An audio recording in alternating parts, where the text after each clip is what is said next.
ने अगर ट्रक रोक लिया, 2-5 घंटे खड़ा कर दिया, मेरा तो 1 लाख रुपए का नुकसान, तो रिश्वत उतनी ही ज्यादा। भाई 50,000 दे दो, अभी ट्रक छुड़वाना। अगर मान लीजिए भाजी है उसमें, और भाजी है जो जल्दी खराब हो सकती है, तो उसमें ज्यादा रिश्वत। फल है उसमें ज्यादा रिश्वत। जितना ज्यादा संवेदनशील माल, रिश्वत उतनी ही ज्यादा। तो अभी बड़े बड़े हाईवेज पर आपको जो पुलिस के कर्मचारी घूस लेते, रिश्वत लेते मिलते पाए जाते हैं, वो अब मिलकर वैट ऑफिसर्स के साथ ये धंधा करेंगे। और हर ट्रक ओनर को ट्रक भेजते समय एक सर्टिफिकेट दिया जाएगा। मैं आपको एक सरल उदाहरण से समझाता हूं। मुंबई से आपने दूध का टैंकर भर के, कल्पना करो, नागपुर भेजा, तो यहां पहला जो एंट्री वो आएगा, चेक पॉइंट आएगा, पहला सबसे पहला वैट, वहां से आपको एक सर्टिफिकेट मिलेगा। सर्टिफिकेट में लिखा होगा कि मुंबई से नागपुर की दूरी कल्पना करो 900 किलोमीटर। 900 किलोमीटर कवर करने का टाइम 20 घंटे कल्पना करो एवरेज। तो वो लिख देगा कि 20 घंटे में नागपुर आपको पहुंचना है। ठीक है, अगर 21 घंटे में पहुंचे तो आपने कानून का उल्लंघन किया और नागपुर वाला दंड लगाएगा आपको। ये है इसमें। आप सोच रहे हैं कितनी अधिकारशाही बढ़ने वाली है। आप ट्रक लेके निकले, 20 घंटे का टाइम फिक्स कर दिया उसने नागपुर तक का, अब 21 घंटे हो गया, 22 घंटे हो गया, 23 घंटे हो गया, ट्रक कहीं खराब हो गया, पंचर हो गया, कुछ हो गया, then you have to convince him. All the time you have to convince him. अब कन्विंस करो उसको, मेरा ट्रक खराब हो गया था, अच्छा उसका सर्टिफिकेट दिखाओ ट्रक खराब हुआ था।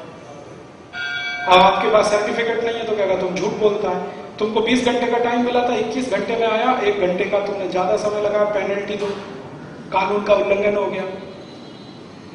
अब उसमें वो क्या करेगा, सीधे सीधे से घूस मांगेगा, रिश्वत मांगेगा और कुछ नहीं करेगा। ये वो भी जानता है, ऑफिसर के सब ट्रक वालों को लेके थाने में नहीं ले जा सकता, वो भी जानता, लेकिन उसको बीच का रास्ता मालूम है, तुमको मैं छोड़ता हूं, 10,000 दे दो, 20,000 दे दो। माने जो नई नई कमाई के रास्ते खुल जाएंगे इस वैल्यू एडेड टैक्स के आने से। और ट्रक ऑपरेटर माने ड्राइवर जो चला रहा है, उसको 20 डॉक्यूमेंट्स की 80 कॉपी लगेगी कम से कम, मैंने हिसाब जोड़ा उसका। मुंबई से नागपुर अगर वो जाता है तो 80 बूथ बनेंगे मुंबई नागपुर के बीच में, 80 बूथ बनेंगे, हर बूथ पर एक कॉपी देनी पड़ेगी।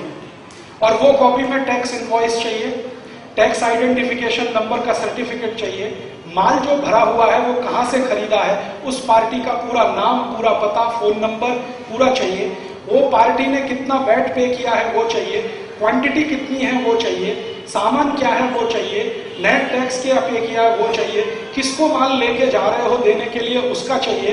टोटल 20 डॉक्यूमेंट्स चाहिए, एक भी कम तो कानून का उल्लंघन और जेल 1 साल की, नहीं तो माल जब्त करो, नहीं तो पेनल्टी।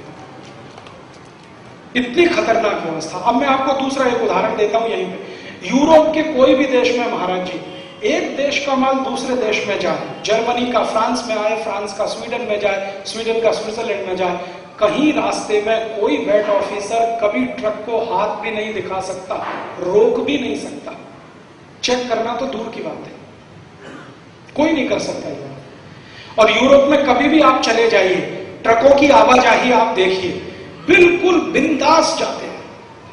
कोई रास्ते में ना कोई बैरियर है, ना चेक पोस्ट है, ना टोल बूथ है, ना वैट बूथ है, ना कोई बूथ है, बिंदास जाते हैं। फ्रांस से जर्मनी में घुस गए, जर्मनी से बेल्जियम में चले गए, बेल्जियम से और कहीं चले गए, अपना बिंदास माल बेचते हैं, फिर चल करते हैं। यहां हर बूथ पर चेकिंग, जैसे टोल बूथ पे होता है वैसे अब वैट बूथ पे होने लगे। और मुझे डाउट है कि सरकार ये जो टोल बूथ है इनको ही वैट बूथ में कन्वर्ट करेगी, क्योंकि नए बूथ बनाने के लिए खर्चा नहीं है, तो टोल बूथ वालों से कोई एडजस्टमेंट वो करेंगे, तुमको 2 टका देंगे, 3 टका देंगे या 1 टका देंगे, तुम हमको यहाँ बैठने दो। और टोल बूथ वाली सभी प्राइवेट पार्टियां हैं, वो डर के मारे वैसे ही सरकार को सरेंडर कर देगी, हाँ हाँ जी आप बैठ लो हमारे साथ। इसमें सिर्फ हैरानी परेशानी होने वाली है और कुछ नहीं। नेक्स्ट,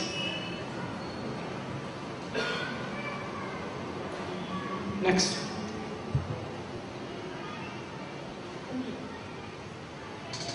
अभी देखिए इसमें एक बहुत इंटरेस्टिंग बात है, अगर आपके पास BST नंबर है, बॉम्बे सेल्स टैक्स का आपके पास वो जो नंबर है ना, तो आपको नया रजिस्ट्रेशन करने की जरूरत नहीं है।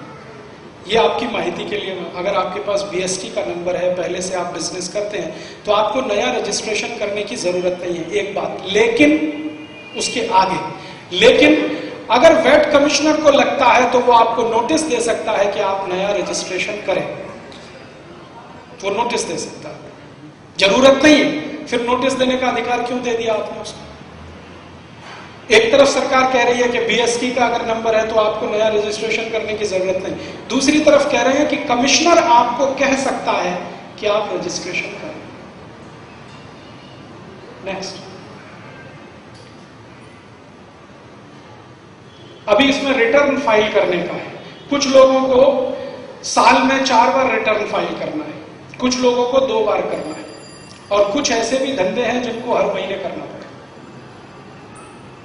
इतना ज्यादा तकलीफ कर दिया रिटर्न का। ये नहीं कि साल में 1 बार करना, साल में 3 बार करना है, कुछ लोगों को साल में 2 बार करना है, कुछ लोगों को साल में हर महीने करना है।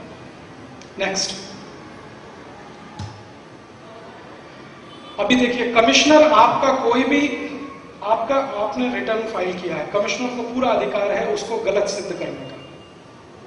आप कितना भी सही फाइल करिए, वो रीचेक करेगा, रीक्रॉस करेगा, री एग्जामिन करेगा, नया किसी को जिम्मेदारी दे सकता है, चेक करो इसको, कोई कमेंट ही बिठा सकता है, उसको सारे अधिकार हैं। तो फिर ये सेल्फ असेसमेंट का मतलब क्या है? ये इतना बड़ा फ्रॉड क्यों कर रही है सरकार हमारे साथ? एक तरफ कहती है कि सेल्फ असेसमेंट वाला है, दूसरी तरफ कहती है कमिश्नर हैज एवरी राइट, कोई भी अधिकार उसको है क्रॉस चेक करने का, रीचेक करने का और ये सब करने का। नेक्स्ट, अब देखिए इसमें कमिश्नर क्या क्या कर सकता है, ये मैंने इसमें बताया। ये मैं हालांकि आपको पहले बता चुका हूं। कमिश्नर को महाराष्ट्र सरकार के कानून के तहत 56 अधिकार है, कर्नाटक कानून के तहत 108 अधिकार है, मध्य प्रदेश कानून में 150 अधिकार है। जहां जहां वैट के कानून बने हैं ना, अलग अलग राज्यों में अलग अलग अधिकार है। महाराष्ट्र में 56 राइट्स हैं कमिश्नर को, उसमें से फर्स्ट राइट है आपको 1 साल की जेल भेजना, दूसरा राइट है आपकी चल अचल संपत्ति को जब्त कर लेना। चल अचल संपत्ति में क्या है? चल संपत्ति में गाड़ी है, स्कूटर, मोटरसाइकिल, कार है, आपका बैंक अकाउंट है, आपके बैंक में लॉकर में रखे हुए गहने हैं, वो सब जब्त करने का अधिकार कमिश्नर को है। अचल संपत्ति में घर है, बंगला है, खेत है, खलिहान है, वो सभी जब्त करने का अधिकार कमिश्नर को है। और न सिर्फ जब्त करने का अधिकार है बल्कि उसकी नीलामी कर देने का अधिकार भी उसको है। इतने राइट्स हैं और ऐसे ऐसे 56 अधिकार हैं। मैंने आपको कहा ना, लॉरी को रोक लेने का, लॉरी के सामान को जब्त कर लेने का, ट्रक ड्राइवर को जेल भेज देने का, ट्रक ऑपरेटर को जेल भेज देने का, ऐसे 56 अधिकार कमिश्नर को है महाराष्ट्र में। और अन्य अलग अलग राज्य में अलग अलग है। मैंने आपसे कहा ना, कर्नाटक में 108 अधिकार है, उनमें यहां से भी ज्यादा है। और सभी राज्यों ने अलग अलग कानून बनाए हैं, एक रूपता कहीं भी नहीं। कोई राज्य में कोई वस्तु पे 4% वैट है, दूसरे राज्य में उसी वस्तु पे 12.5% वैट है। कोई राज्य में कोई वस्तु पर 12.5% है, दूसरे राज्य में उस पर 4% है। इतनी ज्यादा अलग अलग भिन्नताओं के आधार पर यह कानून बनाया, जिसमें सबसे ज्यादा परेशानी आएगी इंटर स्टेट ट्रेड करने वालों को। आपका वस्तु आप मंगाते हैं दिल्ली से, सपोज 12.5% वैट है, वही वस्तु यहां बेच रहे हैं उस पर 4% वैट है, या यहां से वस्तु आप भेज रहे हैं दिल्ली जिसमें 4% वैट है, दिल्ली में 12.5% वैट है, बहुत तकलीफ आने वाली है। सरकार ने कहा यह था कि होमोजीनियस करेंगे, लेकिन होमोजीनियस हुआ नहीं। सब राज्य अलग अलग तरीके से अपनी अपनी ढपली, अपना अपना राग बचा। इसमें बहुत तकलीफ आएगी इंटर स्टेट ट्रेड करने वालों। नेक्स्ट, हाँ, अब देखिए एक इंटरेस्टिंग बात बताता हूं आपको कि अगर मान लीजिए आप टैक्स ज्यादा पे कर दिया, गलती से आपसे गलती हुई, आपने टैक्स ज्यादा भर दिया, होता है 10,000 रुपए, आपने 20,000 भर दिया, तो आप शिकायत करेंगे हमने ज्यादा टैक्स दे दिया है। कमिश्नर उसको चेक करेगा, बात सही पाई गई तो 10,000 रुपए आपको वापस होना चाहिए। कमिश्नर वापस नहीं करेगा, वो अगले साल एडजस्ट करेगा, अगले साल एडजस्ट करेगा। माने अगले साल जब आप टैक्स भरें तो उसमें 10,000 कम भरना, वापस नहीं देगा। एक अब इसका उल्टा है, अगर आपने टैक्स कम भरा, 20,000 रुपए टैक्स निकलता है और आपने 10,000 भरा, तो 10,000 कम भरा। अगर कम भरा है तो कमिश्नर उस पर आपसे ब्याज लेगा और पेनल्टी अलग से लेगा। और ब्याज कितनी है महाराज जी? 2% पर मंथ, 2% प्रति माह। जो सूदखोर लेते हैं ना, वो ब्याज की दर है 2%, साल का नहीं, महीने का। 100 रुपए पे 2 रुपया हर महीने। आपने ज्यादा दे दिया, सरकार वापस करने को तैयार नहीं है, एडजस्ट करेगी। आपसे कम आया है तो पेनल्टी भी लेंगे और ब्याज सहित वसूलेंगे। और किसी केस में मान लीजिए आप कमिश्नर के खिलाफ ट्रिब्यूनल में गए, कोई मामला ऐसा बना जिसमें आपने आर पार की लड़ाई लड़ने का तय किया, कमिश्नर के खिलाफ आपने केस किया, चांस की बात आप ट्रिब्यूनल में जीत गए, कल्पना करो आप जीत गए, कमिश्नर हार गया, तो जो जीता हुआ जजमेंट है वो सेट असाइड करने का राइट कमिश्नर को है। जीते हुए मामले को नहीं लागू करने का अधिकार उस कमिश्नर को। फिर आप क्या करेंगे? हाई कोर्ट में जाएंगे। हाई कोर्ट में प्रोविजन बना दिया है इसमें वो ये कि आप हाई कोर्ट में अगर जाना चाहते हैं केस को लेकर, तो हाई कोर्ट सबसे पहले ये कहेगा कि आपका जितना टैक्स है पहले भर दो, फिर आपका मुकदमा स्वीकार किया जाएगा सुनवाई के लिए। केस ही एडमिट नहीं होगा जब तक आप पूरा टैक्स नहीं भर देते। आपने मान लीजिए भर दिया टैक्स, 3 साल मुकदमा चला, 3 साल में आप जीत गए और सरकार हार गई, कमिश्नर हार गया, तो जीता हुआ आपका पैसा माने रिफंड मिलना चाहिए, वो भी एडजस्ट। और अगर आप ज्यादा कुछ करेंगे तो सरकार आपको वापस करेगी, लेकिन सिंपल इंटरेस्ट के साथ। वो इंटरेस्ट है 5% पर एनम, और आपसे लेगी 2% प्रति महीना, खींचेगी। ऐसी हरामखोरी इस कानून में।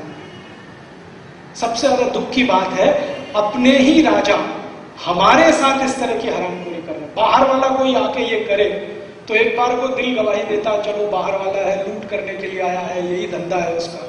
हमारे द्वारा चुना हुआ सरकार ही हमारे साथ ये हरामखोरी कर रही है। और ये हरामखोरी हो गई, उसका एक ही कारण है, जो महाराज जी ने कहा ना, सब सो रहे हैं, पूरी पार्लियामेंट सो रही है। लोगों की तो बात छोड़ दो, पार्लियामेंट सो रही है, असेंबली सो रही है। जिस असेंबली में बहस होनी चाहिए थी कोई बहस नहीं हुई, संसद में बहस होनी चाहिए कोई बहस नहीं हुई। इसलिए ये हो गया, इतना खराब कानून लागू हो गया। नेक्स्ट,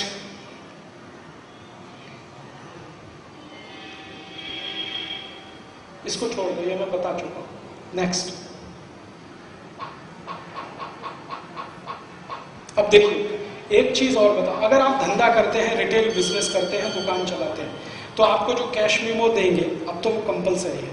10 पैसे का भी माल बेचेंगे तो आपको कैश मेमो फाड़ना है, रसीद देनी है, डॉक्यूमेंट देना है। उस पर क्या क्या चीज